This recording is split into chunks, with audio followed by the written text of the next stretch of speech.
بسم اللہ الرحمن الرحیم۔ میرے عزیز طلباء، ساتھیوں، عالی یونیورسٹیز،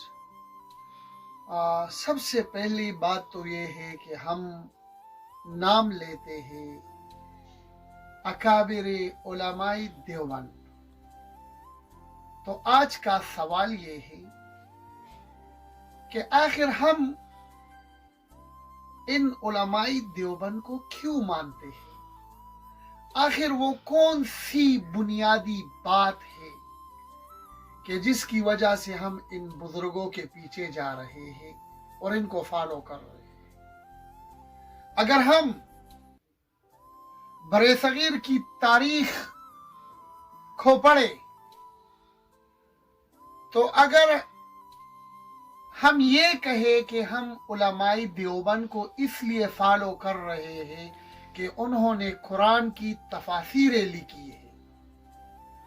تو کہنے والا یہ بھی کہہ سکتا ہے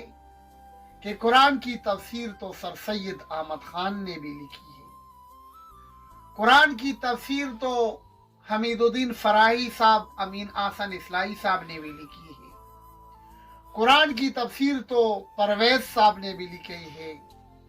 مولانا مودودی مرحوم نے بھی لکھی ہے، اور لوگوں نے بھی، اہل حدیث علماء نے، بریلوی علماء نے بھی لکھی ہے۔ تو ہم اگر ایک قدم اور جائے اور ہم کہیں کہ ہمارے اکابر علماء دیوبند نے حدیث کی خدمات کی، احادیث کی اور احادیث کی شروحات لکھی ہے، تو کہنے والا یہ بھی کہہ سکتا ہے کہ بھئی اور علماء نے بھی احادیث کے موضوعات پر بہت کچھ لکھا ہے۔ اگر ہم یہ کہیں کہ چونکہ ہمارے اکابر نے فقہ کی خدمت کی اس لیے ہم ان کو فالو کر رہے،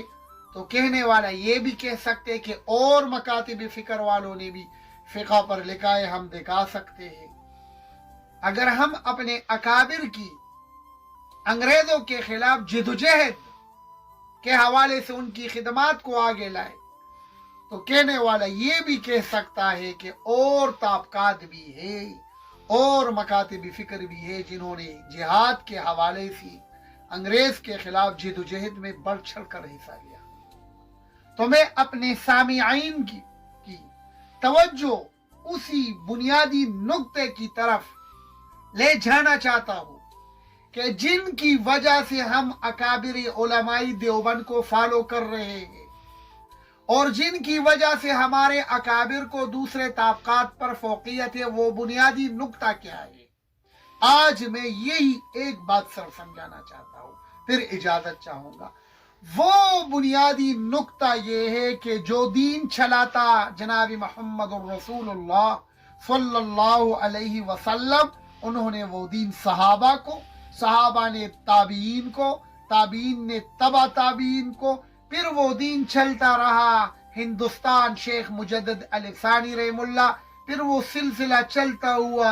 امام شاہ ولی اللہ رحمہ اللہ تک پہنچا اور پھر آگے چلا۔ اب یہ جو تسلسل ہے، 1400 سال کا جو تسلسل ہے، ہمارے اکابر علماء دیوبند نے اسی 1400 سال کے تسلسل کو لیا ہے، نہ اس سے ادھر ہٹے ہیں نہ دوسرے طرف ہٹے ہیں، نہ افراد کیا ہے نہ تفرید کیا ہے، بعینی ہی وہی 1400 سال جو عقیدہ اور نظریہ چلا آ رہا ہے، ہمارے اکابر نے بعینی انہی کو لیا ہے، اسی پہ چل رہے، اور جو منہج، جو طریقہ تھا 1400 سال کے بزرگوں کا، اسی طریقوں کو لے کے ہمارے اکابر چل رہے۔ یہ وہ بنیادی بات ہے کہ ہم اکابر علماء دیوبند کا نام لے کے ان کو فالو کر رہے ہیں۔ انشاءاللہ ان قریب دوسرے موضوعات آئیں گے۔ وآخر دعوانا الحمدللہ۔